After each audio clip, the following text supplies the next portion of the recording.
सबों को जय मसीह की हिंदी बाइबल स्टडी सीरीज में आप सबों का स्वागत है।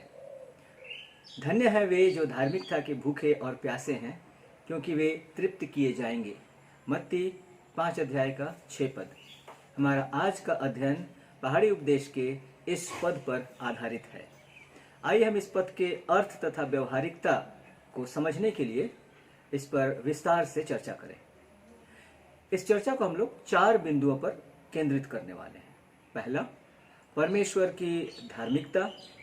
दूसरा, मनुष्य की धार्मिकता और उसके 3 पहलू।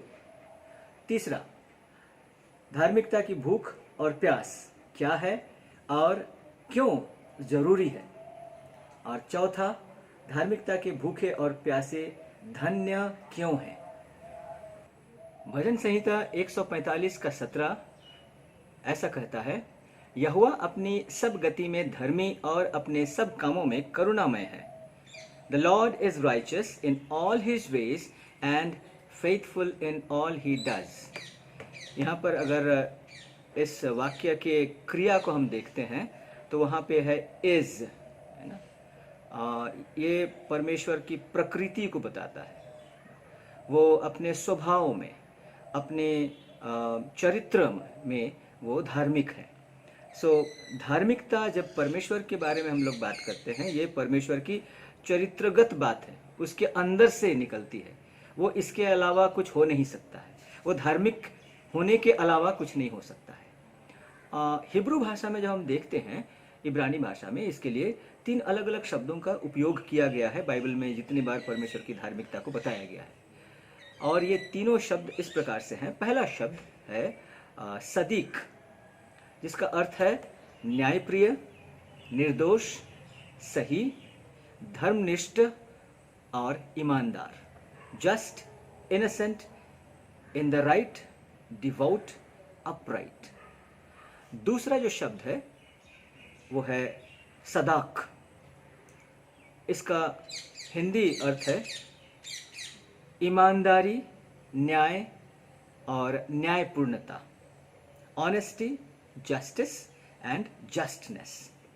और तीसरा जो शब्द प्रयोग हुआ है वो है सदेक, और इसका अर्थ इस प्रकार से है सटीकता, वह जो चूकता नहीं, जो सही है, सही चीज, वह जो ईमानदार है, समता, वह जो उचित कार्य करता है।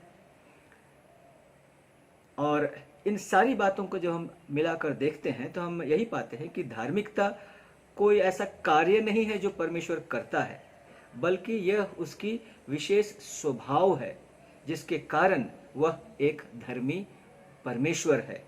धार्मिकता परमेश्वर की चरित्र का भाग है। परमेश्वर जो कुछ करता है उसमें वह न्यायी है। परमेश्वर अपने तरीकों में सही है। परमेश्वर ईमानदारी से कार्य करता है, और परमेश्वर सदा वही कार्य करता है जो उस कार्य को किए गए के समय में उचित है।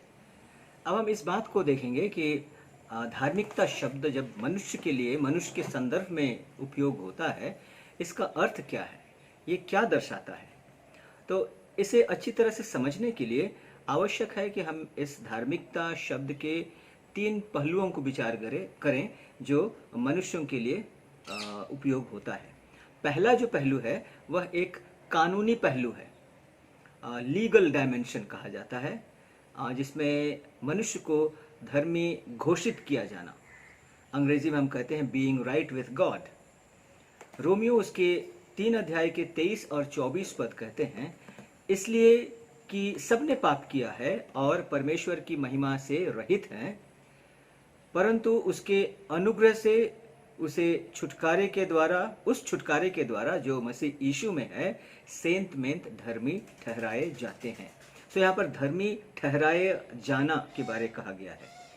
पहला जो कहा गया कि सबने पाप किया है और परमेश्वर की महिमा से रहित हैं।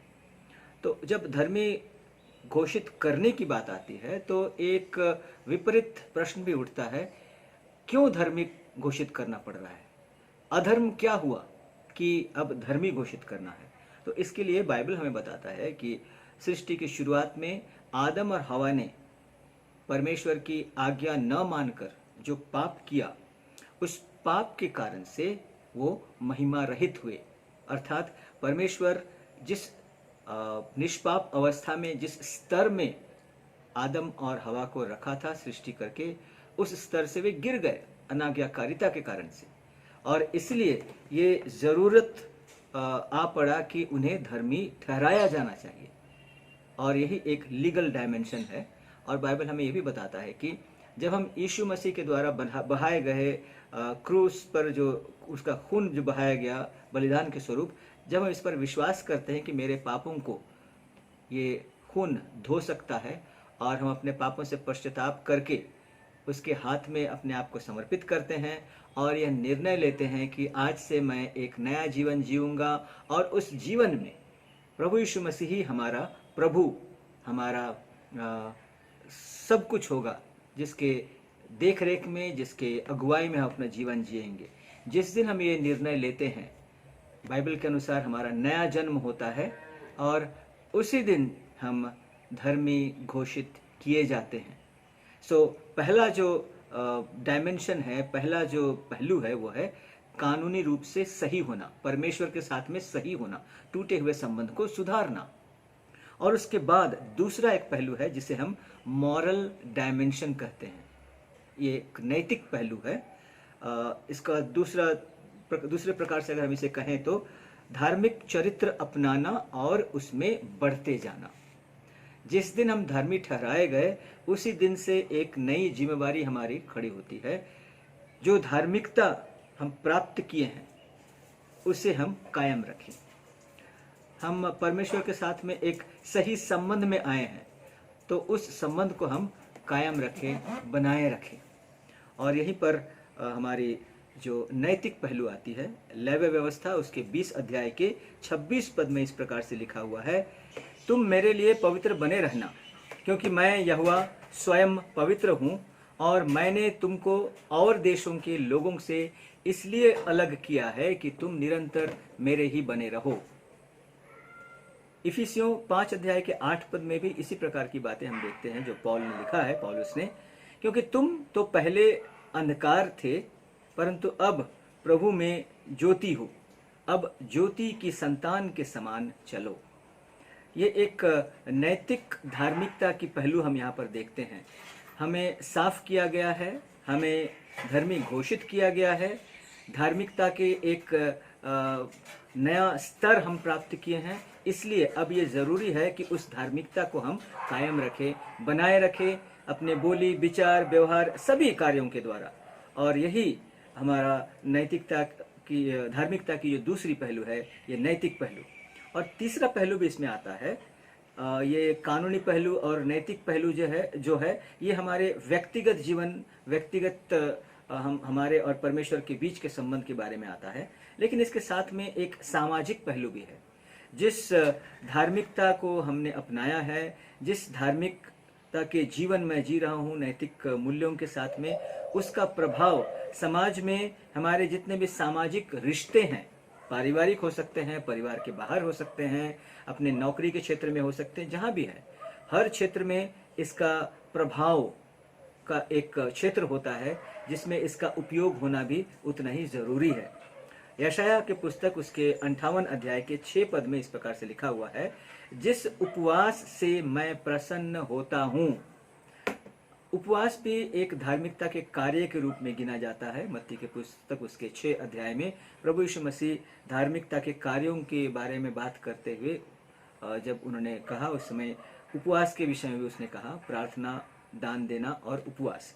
सो यहाँ पर जिक्र उसी उपवास का है, जिस उपवास से मैं प्रसन्न होता हूँ।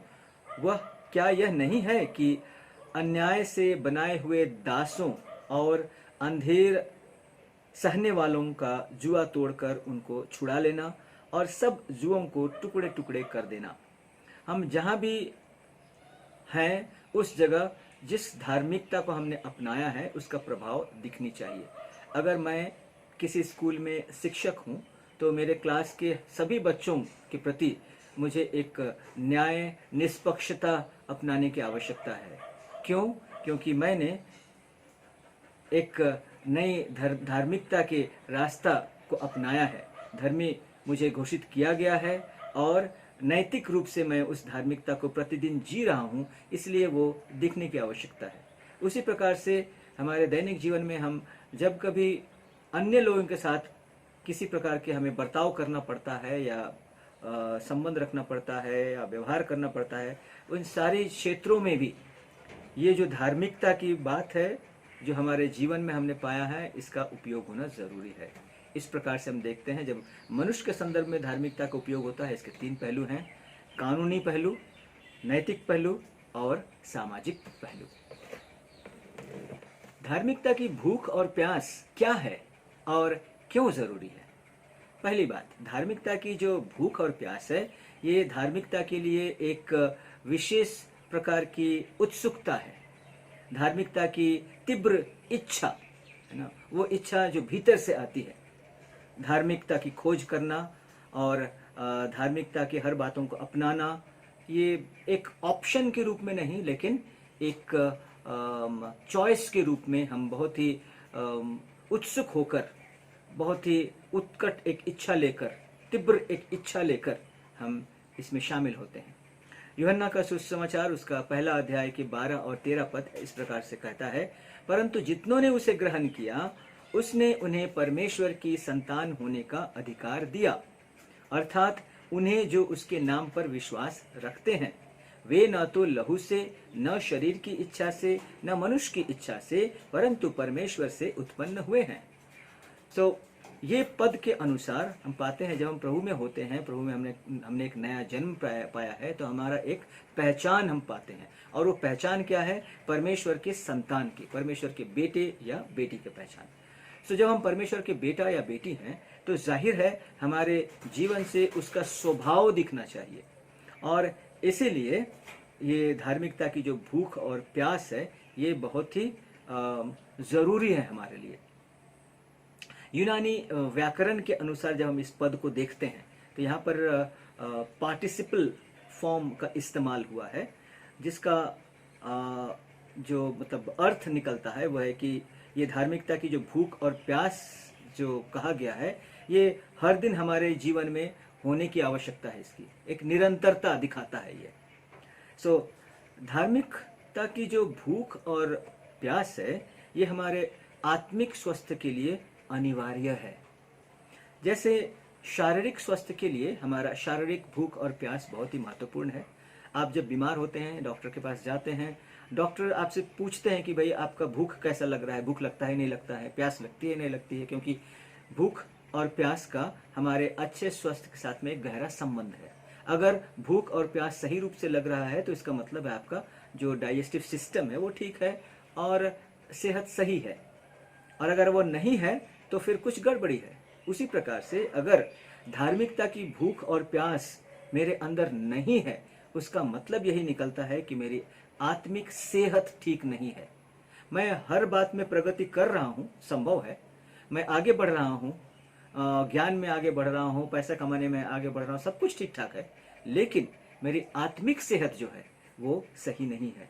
आत्मिक सेहत के लिए आत्मिक भूख और प्यास या धार्मिकता की भूख और प्यास बहुत जरूरी है। विश्वासियों के लिए लक्ष्य क्या है? हमारे लिए लक्ष्य एक ही है, ख्रिस्त के मसीह के स्वरूप में प्रतिदिन बदलते जाना। और इसके लिए हमें धार्मिकता की भूख और प्यास की अत्यंत आवश्यकता है। जब हम धार्मिकता के लिए भूखे और प्यासे होते हैं, तभी हम खोज करते हैं कि परमेश्वर का स्वभाव कैसा है, उसकी धार्मिकता का अर्थ क्या है, उसके धार्मिकता के ये जो बातें हैं उसको व्यवहारिक रूप से मेरे जीवन के हर क्षेत्र में, हर पहलू में मैं किस प्रकार से उपयोग में ला सकता हूँ। और इस खोज अनुसार जब हम उसके आज्ञा पालन में आगे बढ़ते हैं, तो हमारे जीवन, हमारे स्वभाव में ख्रिस्ट का स्वभाव धीरे धीरे दिखने लगता है और हम उसमें आगे बढ़ते हैं। भजन संहिता उसके 63 अध्याय के 1 पद में ऐसा लिखा हुआ है, हे परमेश्वर, तू मेरा परमेश्वर है, मैं तुझे यत्न से ढूंढूंगा। सूखी और निर्जल ऊसर भूमि पर मेरा मन तेरा प्यासा है, मेरा शरीर तेरी अति अभिलाषी है। सो यहाँ पर जो शब्दों को हम देखते हैं, जिन शब्दों को प्यासा है, अभिलाषी है, ढूंढूंगा, ये सब इसमें शामिल है। और ये कहता है कि हमारा आत्मिक भूख और प्यास के बारे में। आत्मिक भूख और प्यास क्या है? यत्न से ढूंढना परमेश्वर की बातों को, और फिर उसके लिए प्यासा होना और उसकी अभिलाषा करना। धार्मिकता की भूख और प्यास आज के संदर्भ में आज के विश्वासियों के लिए और भी महत्वपूर्ण क्यों है? जब हम हमारे चारों ओर देखते हैं, समाज में बहुत सारी परिस्थितियां, बहुत सारी बातों को हम देख रहे हैं जो हमारे समय में इस दौरान जिस समाज में हम हैं, जिस परिवेश में हम रहते हैं वहाँ दिख रही है, और ये हर समय हमें हमारे लिए एक आत्मिक चुनौती उत्पन्न करती है। जैसे हम देखें सामाजिक और नैतिक मूल्यों की बातों को देखेंगे तो यहाँ पर बहुत सारे परिवर्तन हो चुके हैं और आने वाले दिनों में भी होने वाले हैं। और ये सभी परिवर्तन बहुत ही अच्छे परिवर्तन नहीं है, बहुत सारे परिवर्तन सही परिवर्तन नहीं है, और हमें मालूम है इसके बारे में। इसमें मैं डिटेल में नहीं जाऊंगा, लेकिन आप सब समझ रहे हैं मैं किन बातों को कह रहा हूँ कि आज के समाज में कैसे कैसे नैतिक मूल्यों का परिवर्तन होते चला गया है, सामाजिक और नैतिक मूल्यों का। उसी प्रकार से हम देखते हैं बहुत सारे परिभाषाएं बदलती गई हैं। परिभाषाओं का बदलना पूरा खराब बात ऐसा मैं नहीं कह रहा हूँ, लेकिन कुछ कुछ परिभाषाएं इस प्रकार से बदली हैं जो हमारे लिए बहुत ही हानिकारक है, और इसके परिणाम को हम सोचे बिना इसे हम स्वीकार करने लगे हैं। तीसरी जो एक बात हम देखते हैं, आज के ज़माना में कोई उचित अनुचित इस पर बात नहीं करता है। बात आती है सुविधा असुविधा पर। मुझे सुविधा लगा, मैंने किया, तुम्हें ठीक लगता है भाई करो, तुम्हें जचता है तो करो, इसमें कोई बात नहीं, इसमें कोई अच्छी बात बुरी बात की बात ही नहीं भाई, अपना अपना जिंदगी है। इस प्रकार के कुछ तौलाई के बारे में हम देख रहे हैं। और चौथी एक बात हम देखते हैं, विशेष करके हमारे मसीही समाज में है। यहाँ वचन को तोड़ मड़ोड़ कर अपनी इच्छा अनुसार, अपनी खुशी अनुसार, अपनी उल्लू सीधा करने के लिए कहा जाए तो, या फिर अपनी इच्छा को मनवाने के लिए उपयोग में आ रहा है। तो ऐसी परिस्थिति जो हम चारों ओर हमारे देखते हैं, चाहे वो नैतिक सामाजिक मूल्यों का परिवर्तन हो, या परिभाषाओं को बदलना हो, या उचित अनुचित और सुविधा असुविधा के बीच फर्क जो है वो अलग हो जाना हो, या फिर अपनी इच्छानुसार वचन को तोड़ मोड़ करना, ये सारी बातें दिन प्रतिदिन हमारे जीवन में नई चुनौतियों को उत्पन्न करती है, हमारे आगे चुनौतियों को रखती है। और इसका सामना सही रूप से करने के लिए सबसे आवश्यक बात अगर कुछ है तो हमारे लिए धार्मिकता की भूख और प्यास है। यही भूख और प्यास जो है वो हमें आत्मिक रूप से सही रखेगी। आज के संदर्भ में, आज के लिए धार्मिकता की भूख और प्यास हमारे अंदर होना अति आवश्यक है। उसके बिना हमारे आत्मिक जीवन संतुलित नहीं रह सकती है। अब हम अंतिम बात को देखने वाले हैं, धार्मिकता की भूखे और प्यासे धन्य क्यों हैं? क्योंकि शुरू में कहा गया है धन्य हैं वे। सो ये धन्य हम क्यों हैं? धार्मिकता के भूखे और प्यासे होने के कारण। धार्मिकता की भूख और प्यास ही हमारी आत्मिक स्वस्थ को बनाए रखती है। हमारे आत्मिक स्वस्थ को बनाए रखने के लिए, आत्मिक रूप से हमें स्वस्थ रखने के लिए और कोई उपाय नहीं है। जब हम परमेश्वर की धार्मिकता की खोज करते हैं, उसके लिए भूखे और प्यासे होते हैं, और उस खोज के द्वारा मुझे जो प्राप्त होता है उसे अपने जीवन में मैं लागू करता हूँ, व्यवहारिक रूप से उसे अपनाता हूँ, तब हमारे आत्मिक जीवन मजबूत होने लगते हैं, हम आत्मिक रूप से शक्तिशाली होते हैं। यूहन्ना का पुस्तक उसका 8 अध्याय के 31 और 32 पद में प्रभु यीशु ने ऐसा कहा है, तब यीशु ने उन यहूदियों से जिन्होंने उस पर विश्वास किया था कहा, यदि तुम मेरे वचन में बने रहोगे तो सचमुच मेरे चेले ठहरोगे, तुम सत्य को जानोगे और सत्य तुम्हें स्वतंत्र करेगा।